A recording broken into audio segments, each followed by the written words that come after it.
Chapter 20. The Coldstream Guards. When my brain woke up again and I opened my eyes, I was lying on something soft and could see a blur of flashing blue lights and lots of police cars everywhere. "Right, let's get her in the ambulance," said a voice. Tom was standing next to where my feet were. He was crying and saying "friend" a lot to a London police officer, but standing behind him were two of the Queen's Special Guards. Forgetting that I had been frightened, I sat up and cried out, "Please!" And realising the note was still in my hand, but all scrunched up now, I held it out to them and said, "Please, you have to give this to the Queen." The London police officer who had been talking to Tom walked up to me. "Now you just calm down and take it easy. You did a dangerous thing today. These are trained combat officers," he said, pointing at the Queen's Special Guards. "They're trained to stop anyone attempting to hurt the Queen."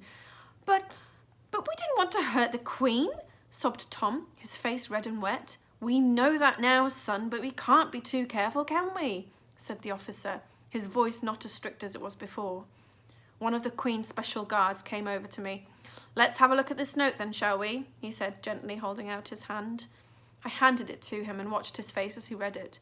Sometimes people won't tell you what they're really thinking, so you have to watch their face extra hard and see if they give any clues away.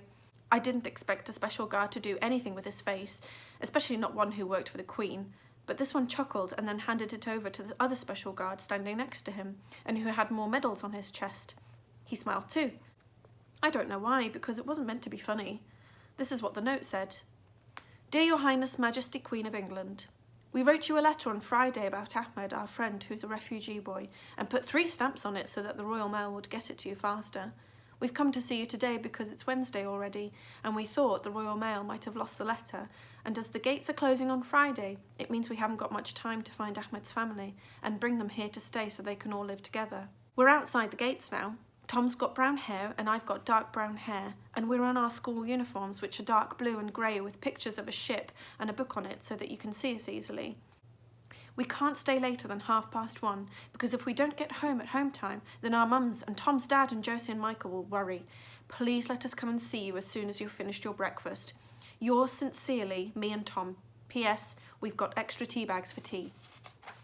"Hoping to have tea with the Queen there, were you?" asked the second special guard as he shook his head. "Here, take a look at this," he said, passing the note to a police officer who was standing opposite. She read it and said, "Well, you don't see notes like that every day." A paramedic woman in a dark green onesie looked at the note too. "Oh, sweet," she said. Then she made me lie down again and started pushing the bed onto an ambulance. "But I don't want to go to the hospital. Please, no," I shouted, starting to feel scared. I don't like hospitals. The last time I saw Dad was when he was in hospital, and I made a promise to myself that I wouldn't ever see one again, not ever.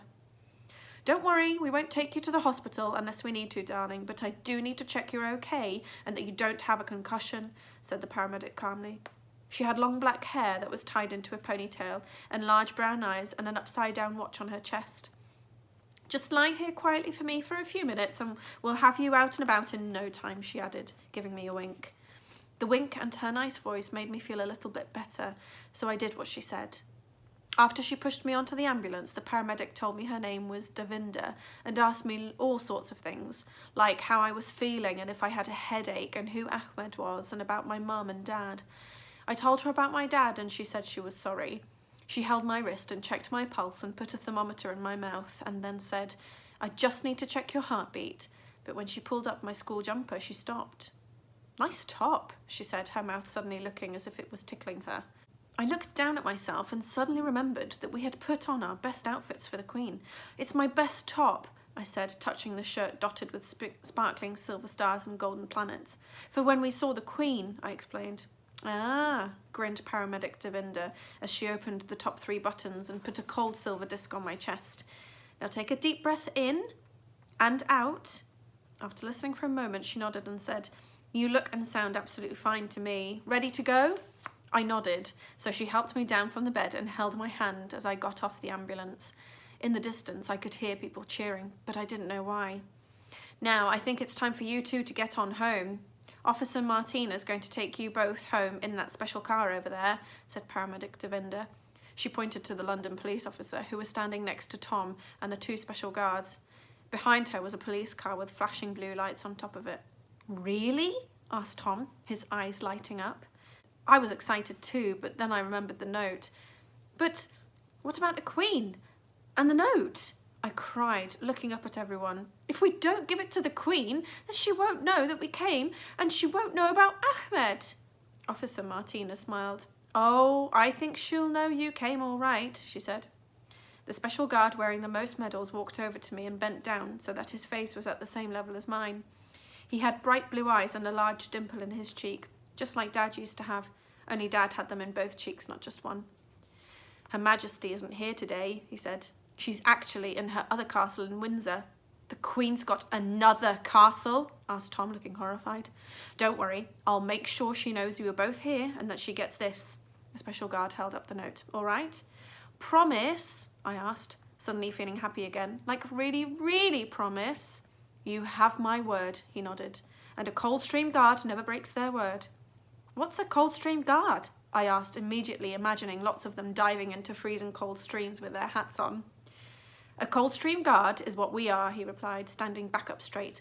I'm Lieutenant Chris Taylor, and standing next to your friend Tom there is Second Lieutenant Walter Kungu. I looked over at the other guard, who was now giving us a salute. We're part of a very special force that protects both the Queen's houses and the country. Can you give her our presents too, then? Asked Tom. Presents? Asked Officer Martina. Yeah, we got them for the Queen, explained Tom, pulling out the other half-eaten packet of biscuits, the ruler, the packet of football stickers, and the squash box of fudge from my rucksack. I'm afraid we can't take those, grinned Lieutenant Kungu, but we'll let her know about them when we give her the Majesty your note. Oh, okay, Tom shrugged, stuffing everything back into my bag. Now, kids, time to get you home, said Officer Martina. We've spoken to your school and your parents and have told them what has happened. Oh, no, said Tom, twisting his hands. We're going to be in so much trouble. I nodded miserably. Don't worry, said Paramedic Devinder. I'm sure they'll be happy just to have you back home and safe. And I think, she added, looking up at the helicopters that were flying overhead, you might even be a little bit famous. Tom frowned at me and I frowned back because we were both wondering what could have made us famous. You two have a safe journey now, said Lieutenant Taylor.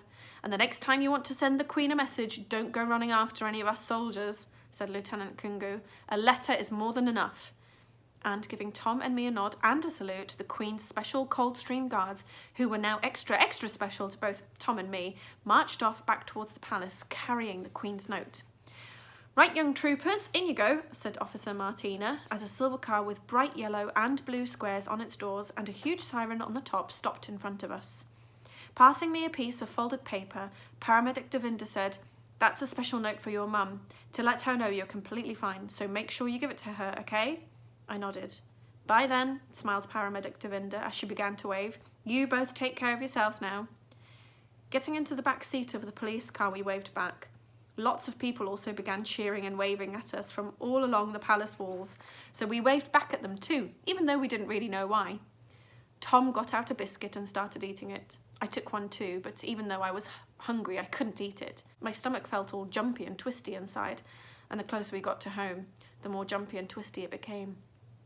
There are some journeys you can't ever enjoy, no matter how exciting they are, not even when you're in a real police car, because at the end of it, you know you'll be getting at least 100 detentions and probably won't be allowed any pocket money or chocolate for 10 years.